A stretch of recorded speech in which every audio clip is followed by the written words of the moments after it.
Adobong hubad na mani ang ating recipe sa araw na ito. Huhugasan ko lang 1 kilo ng hubad na mani at ibibilad natin sa araw hanggang sa tuluyang matuyo ito. Maglalagay din ako ng 2 head ng bawang. I-slice lang natin ito ng manipis.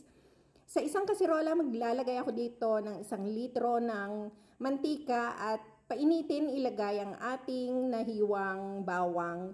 I-fry lang natin ito hanggang sa mag-golden brown at isunod na nating ilagay ang ating hubad na mani. Lutuin lang natin ito sa mahinang apoy sa loob ng 15 minutes at pagkaraan ng 15 minutes, ilagay na natin ang ating toasted na garlic at naglagay din ako dito ng siling pula.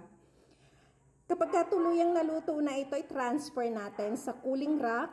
At maglalagay tayo ng 1 kutsara ng asin.